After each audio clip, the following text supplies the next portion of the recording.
Mike Cannon grew up in Seneca in a family with 12 children. He remembers strolling downtown at Christmas time, looking in the store windows and dreaming about owning the toys he saw that his family couldn't afford. Now retired and living in Anderson, Cannon owns more toys than you'll find at an FAO Schwartz. An avid collector of pedal toys, Cannon estimates that he has about 150 of them, but his collection has grown to include die-cast toy cars, trucks, and tractors by Smith Miller, Matchbox, Hot Wheels, Greenlight, and John Deere that number into the thousands. There are so many toys, in fact, that Cannon is actively searching for a public place to display them. Now, I would love to get a toy museum, as we were talking earlier, and hopefully someone will step forward and we can get us a toy museum, because as you'll see as we're going through, there's a museum here and I want to share it. He started collecting in the 90s when a friend gave him a Hallmark Kitty Car Classic collectible.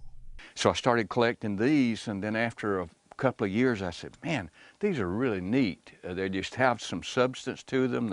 You can feel the quality. So I thought it would be neat to have the actual pedal car that the Kitty Car Classics are designed after. I could afford to buy toys, so it got out of control when I could afford to buy toys. And my wife gave up after a while and said, go. And so now this is what you see. And I just enjoy it. Every toy has its own story, basically. The oldest toy in the collection is a 1925 Lincoln made by Stillcraft, which made toys until the 1940s when it was purchased by Murray, Ohio Manufacturing. And there are numerous handmade scale toy trucks and miniature made by Smith Miller Incorporated of California. Smith Miller would make a replica of a toy, of a truck. If you sold trucks, how did you sell them? So rather than taking a big truck on the road, you could take one of these replicas with you and sell to your customers throughout the country. Smith Miller closed in the 60s. Then about 20 years later, a California collector named Fred Thompson visited the facility and found parts for the toys still sitting on conveyor belts. Thompson bought the facility and started production again in the 80s.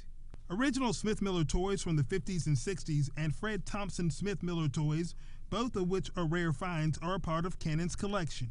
Then there are toys made by Ed and Ken Kovac of Mulberry, Tennessee. The father-son duo began producing prototypes for Hallmark in the early 90s, when Kovac cars serving as the inspiration for many of Hallmark's Kitty Car Classics.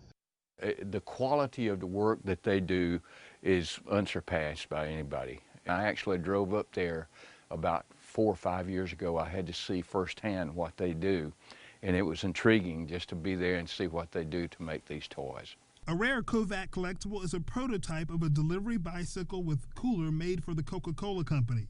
There are only 3 in existence. One is in the Coca-Cola Museum in Atlanta, one is owned by a collector in Elkin, North Carolina, and the third is in Cannon's collection. With so many toys in his collection, it's hard to imagine that Cannon could pick a favorite, but he says that's easy. I would say my favorite would be my dad's 57 Ford, and I had it restored and painted exactly like my dad's. My dad died in 1966, and the car he had when he died was a 1957 Ford.